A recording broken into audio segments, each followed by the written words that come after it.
નમસ્કાર, આપનું સ્વાગત છે ગુજરાતનો અવાજ ચેનલ ઉપર અને હું છું આપની સાથે પત્રકાર કાજલ સુવા।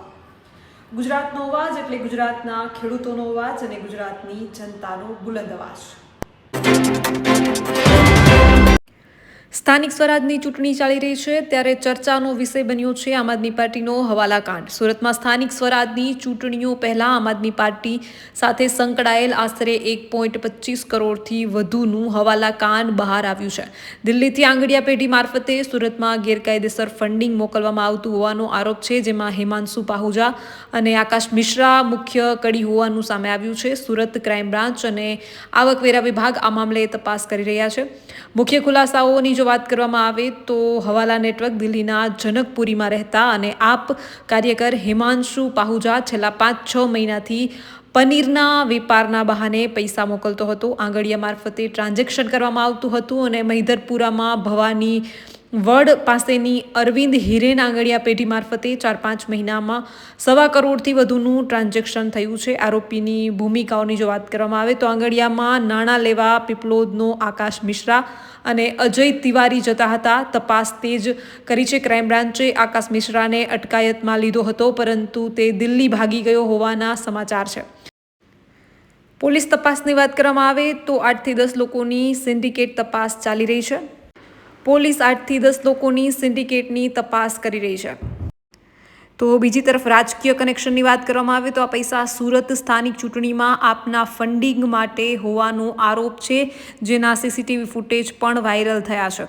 ત્યારે યશુદાન ગઢવી, જે આમ આદમી પાર્ટીના પ્રદેશ પ્રમુખ છે, તે મીડિયાની સામે આવી અને પોતાની પ્રતિક્રિયા આપી ચૂક્યા છે, પરંતુ ગોપાલ ઇટાલિયા અને ત્યારબાદ મનીષ સિસોદિયા દ્વારા જે છે સર્વપ્રથમ આ હવાલાકાંડ મુદ્દે પ્રતિક્રિયા આપવામાં આવી છે। ગોપાલ ઇટાલિયા અને મનોજ સિસોદિયાએ શું કહ્યું છે તે સાંભળીએ।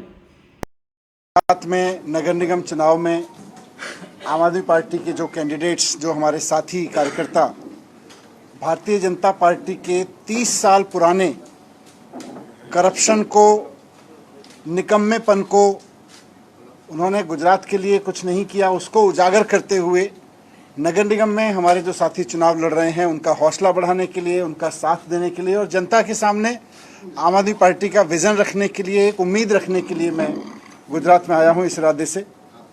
पिछली बार 5 साल पहले सूरत के लोगों ने 120 में से 27 सीटें देके भरोसा जताया था कि आम आदमी पार्टी के विज़न में, आम आदमी पार्टी की लीडरशिप में देश को आगे बढ़ाने के लिए, एक आम आदमी की ज़िंदगी को सहूलियत देने के लिए आम आदमी पार्टी ने जो काम दिल्ली में करके दिखाए, उन पर भरोसा करते हुए सूरत के लोगों ने ही 27 सीटें दे दी थी 120 में से। ये हमारे लिए बहुत बड़ी उपलब्धि थी उस वक्त। और अच्छी बात यह है कि इस दौरान पिछले 5 साल में जहां भारतीय जनता पार्टी केवल और केवल आम आदमी पार्टी को गाली देने का काम करती रही, आम आदमी पार्टी को बुरा भला करने का काम करती रही, अपने करप्शन और अपने निकम्मेपन के अलावा उन्होंने सूरत के लिए भी, स्कूलों के लिए कुछ नहीं किया, अस्पतालों के लिए कुछ नहीं किया। जो मुद्दे सूरत के लोगों की ज़िंदगी से जुड़े हुए हैं, जो म्युनिसिपल इश्यूज़ हैं, उनके लिए कुछ नहीं किया।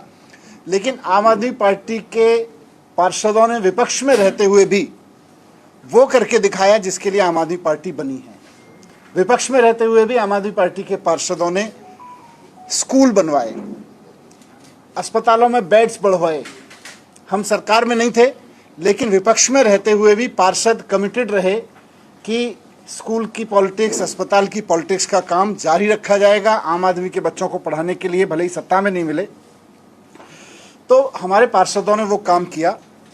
इस बार भी हम पूरे गुजरात में जहाँ जहाँ चुनाव हो रहे हैं, और लेकिन आज मैं सूरत में हूँ, तो सूरत में उसी विज़न के साथ, उसी भरोसे के साथ, उसी उम्मीद के साथ फिर से लोगों के बीच जा रहे हैं कि पिछली बार आपने हमें भरोसा करके 27 सीटें दी थी, इस बार पूर्ण बहुमत सूरत के नगर निगम में दें, ताकि हम उस विज़न पे काम कर सकें, उन ज़रूरतों पे काम कर सकें जो एक आम आदमी, सूरत का एक आम आदमी लोगों के अपनी सरकार से, अपने लीडर्स से, अपने म्युनिसिपल लीडरशिप से रखता है। निश्चित रूप से हमारी यहाँ सूरत में नगर निगम में सरकार बनेगी, हमारा यहाँ बहुमत रहेगा, तो निश्चित रूप से स्कूल अस्पताल पे तो काम होगा ही होगा। अच्छे स्कूल बनवाना, अच्छे अस्पताल पे काम करना, अब इसको कहने की ज़रूरत नहीं है, ये आम आदमी पार्टी का लोगों में एक भरोसा है और लोगों को पता है कि आम आदमी पार्टी जहाँ भी सिस्टम में आएगी, वो चाहे दिल्ली में आई, पंजाब में आई, इवन कहीं विपक्ष में भी आई, तो हमेशा स्कूल अस्पताल पे तो काम करती ही करती है। तो अच्छे म्यूनिसिपल स्कूल बना के देना सूरत के लोगों के लिए, इस पे काम करेगी बहुमत में आके। और साथ साथ मैं अपने साथियों से बात कर रहा था, गोपाल जी से, मनोज जी से, और यहाँ के जो हमारे पार्षद साथी हैं उनसे मैं बात कर रहा था। वो बता रहे थे कि लोग इस बात को लेके परेशान हैं सूरत के कि यहाँ की सरकार, जबकि सरकार के पास इतना पैसा है, सूरत के लोग तो डायमंड से लेके टेक्सटाइल तक में कंट्रीब्यूट करते रहे हैं और एक बड़े मैप पे, इंटरनेशनल मैप पे सूरत के व्यापारियों ने सूरत को रखा है। तो यहाँ पैसे की कमी नहीं है, लेकिन उसके बावजूद लोगों के ऊपर टैक्स पे टैक्स लगाई जा रही है। अभी पानी पे टैक्स लगाने की तैयारी कर रही है। तो सूरत नगर निगम में आम आदमी पार्टी का शासन रहेगा तो लोगों के ऊपर पानी का टैक्स नहीं लगेगा, अननेसेसरी के टैक्स नहीं लगाए जाएंगे बिल्कुल भी किसी भी तरह के लोगों के ऊपर, इंक्लूडिंग वाटर। और एक मुद्दा स्मार्ट मीटर का है, पूरे गुजरात में है, लेकिन यहाँ के लोग तो काफ़ी परेशान हैं। ये स्मार्ट मीटर के नाम पर कुछ मिलीजुली कंपनियों की लूट चल रही है। इसको बंद करने के लिए भी हम लोगों से कह रहे हैं कि अगर आप इस स्मार्ट मीटर के खिलाफ आवाज़ उठाना चाहते हैं तो वोट आम आदमी पार्टी को करें।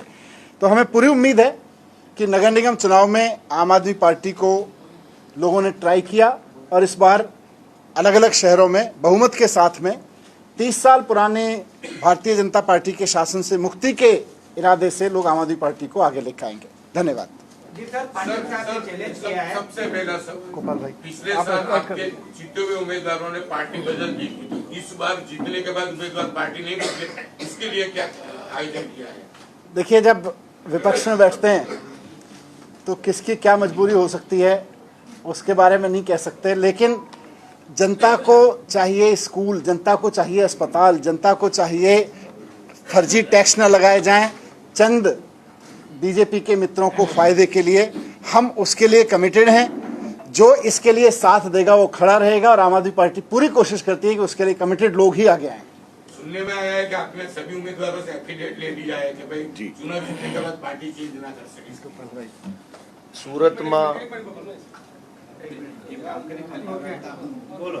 સુરતમાં આમ આદમી પાર્ટીને ગઈ ચૂંટણીમાં જે રીતે વિરોધ પક્ષમાં બેસવાની તક મળી ત્યારથી ભાજપના પેટમાં તેલ રેડાયું અને એ વખતના પ્રદેશ પ્રમુખે એવું કહ્યું હતું કે આ સોનાની થાળીમાં લોઢાનો ખીલો આવી ગયો છે।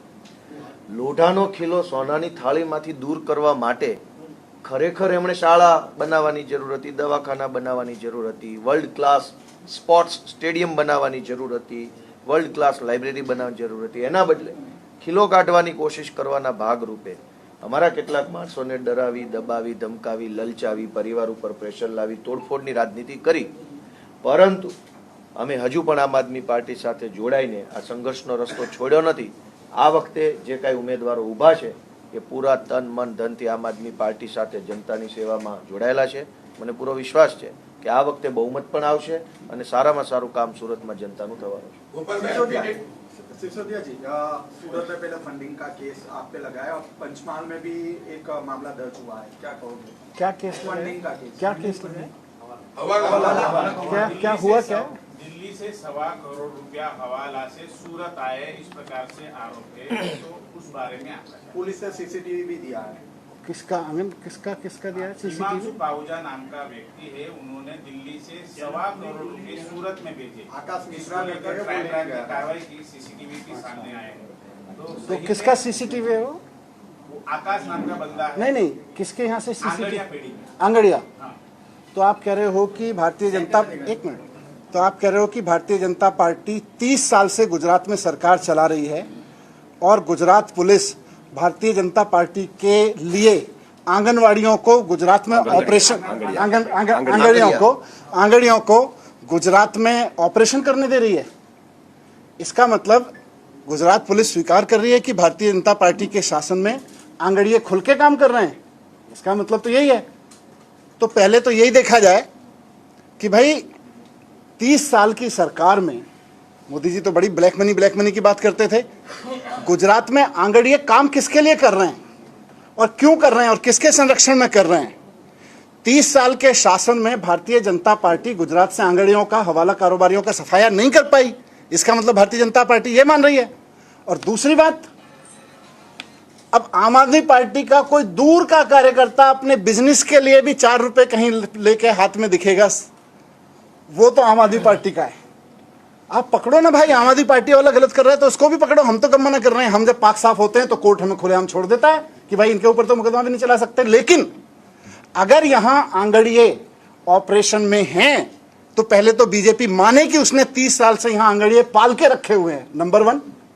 नंबर 2, अगर कोई आंगड़िया उसका सीसीटीवी फुटेज है पुलिस के पास तो 24 घंटे का फुटेज जारी करे ना, टीवी चैनल को दे, 1 हफ्ते का फुटेज दे, 1 महीने का पूरा फुटेज दे कि किस आंगड़िए के यहां से सीसीटीवी में किस किस नेता ने, किस किस लोगों ने, कौन कौन के बच्चे, किस किस नेता के बच्चे पैसे उठा रहे, तो सबका फुटेज जारी करे, पता चले। आम आदमी पार्टी का अगर कोई दूर का भी कोई कहीं से कार्यकर्ता कहीं किसी सीसीटीवी फुटेज में पैसा लिए पकड़ेगा दिखेगा तो वो तो आम आदमी पार्टी का पैसा है, वो तो बेचारा कोई बिजनेस भी नहीं कर रहा होगा अपना। वो तो हो सकता है उसके पास कोई कहीं पे किसी के पास अपने ही घर में कोई पैसा लेके बैठा होगा, उसको कहेंगे देखो आंगड़िए के यहाँ फुट रहे हैं।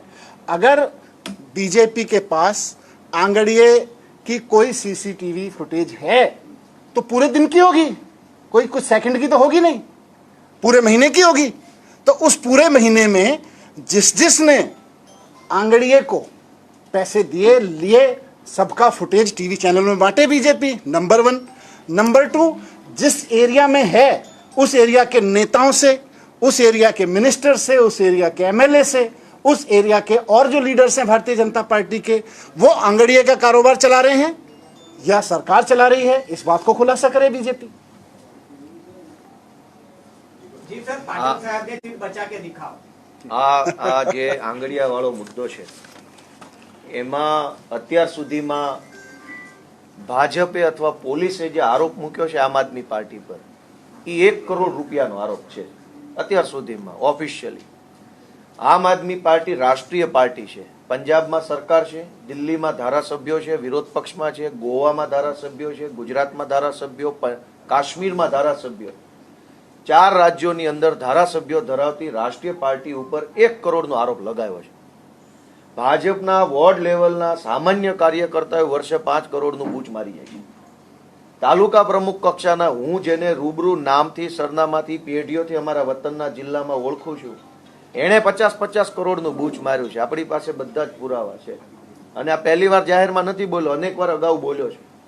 વોર્ડ લેવલના, તાલુકા પ્રમુખ લેવલના લોકો 50 કરોડનું પબ્લિકનું કરી નાખે છે અને એવી ભાજપ પાર્ટી અમારી આખી પાર્ટી ઉપર 1 કરોડનો આરોપ લગાવે છે।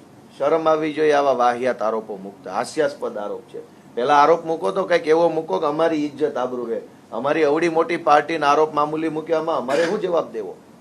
मैं पाटिल साहब को कहना चाहता हूं कि आम आदमी पार्टी कितनी सीटें लाएगी उसकी चिंता सूरत की जनता पे छोड़ दीजिए। आपको 30 साल से सूरत के लोगों ने, गुजरात के लोगों ने स्कूल ठीक कराने के लिए सरकारें बना के दी हैं। आप 27 स्कूल सूरत में बता दीजिए कि जो आपकी पार्टी ने आम जनता के बच्चे के लिए अच्छे खड़े करके दिए हों, सरकारी स्कूल। 27 सीट छोड़िए, आपको 27 साल के लिए भी सरकार बना के देगी जनता। लेकिन आपको जब जब सरकार बनाने का मौका मिला आपने स्कूलों पे काम नहीं किया। मैं कह रहा हूं पाटिल साहब, सूरत में 27 सरकारी स्कूल गिना दीजिए जो आपने शानदार शिक्षा देने के लिए सूरत के आम लोगों के लिए, मिडिल क्लास के बच्चों के लिए बनाए हों, वो 27 स्कूल आप बच्चों के लिए गिना दीजिए। और जाएंगे हम सब मिलके, पाटिल साहब और हाँ, हम सब दोनों बिल्कुल। मिलके देखने के लिए जाएंगे। चलते हैं देखना, स्कूलों पे करो ना, किसकी कितनी सीटें आएंगी वो जनता तय करेगी। स्कूलों पर राजनीति करो, आओ, इससे देश तरक्की करेगा। ओके, ठीक है जी। आप इधर इलेक्शन के लिए आए हैं, तो इस बार का जो गुजरात का इलेक्शन है वो कई अलग ही रूप ले रहा है।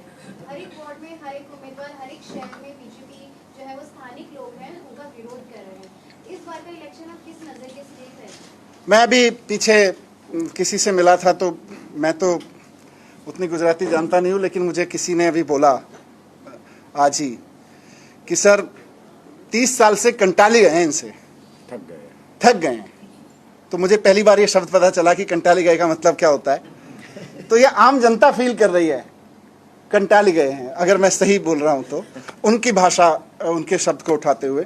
तो लोग तो थक गए हैं और 30 साल बहुत होता है किसी एक पार्टी पे उम्मीद करने के लिए। सूरत में भी और मैं अदरवाइज भी पूरे गुजरात में कह रहा हूं कि 30 साल पहले जिन लोगों ने पहली बार वोट दिया होगा उनके बच्चे भी स्कूल एजुकेशन पूरी करके, कॉलेज एजुकेशन पूरी करके आज बच्चे भी वोट देने लायक हो गए हैं। मैं कहता हूं वो व्यक्ति जिसने 30 साल पहले वोट दिया था और वो बच्चा जो आज पहली बार वोट दे रहा है, दोनों देख लें कि गुजरात को भारतीय जनता पार्टी ने कैसे स्कूल दिए हैं। भविष्य किसी भी राज्य का स्कूलों से लिखा जाता है, भविष्य किसी भी परिवार का स्कूलों से लिखा जाता है, और भारतीय जनता पार्टी 30 साल में जीरो है उस पर।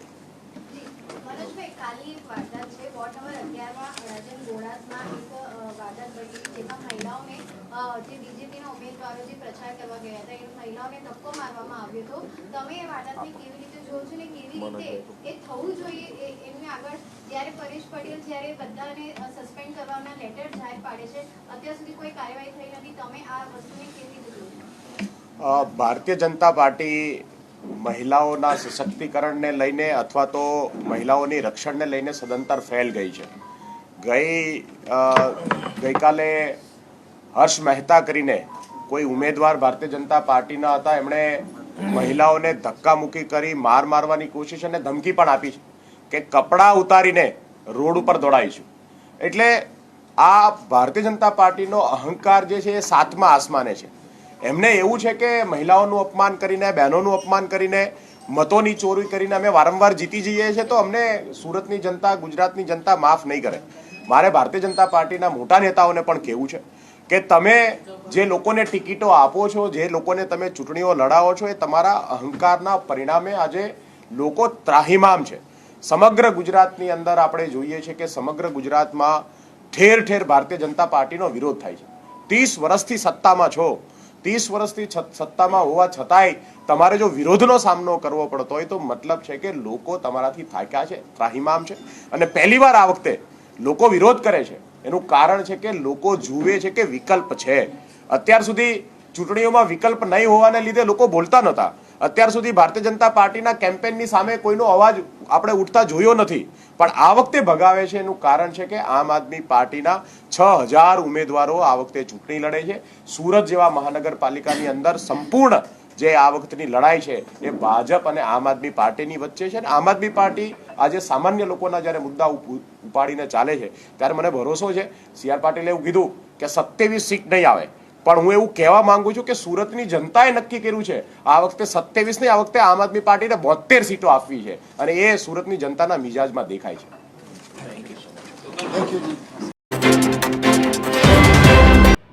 આવા જ વધુ અહેવાલ સાથે મળતા રહીશું. તમે અમારી YouTube ચેનલને સબસ્ક્રાઇબ કરવાનું અને અમને Facebook અને Instagram પર ફોલો કરવાનું ચૂકશો નહીં. બાકી અવનવી અપડેટ મેળવવા માટે આપ જોતા રહો ગુજરાતનો અવાજ.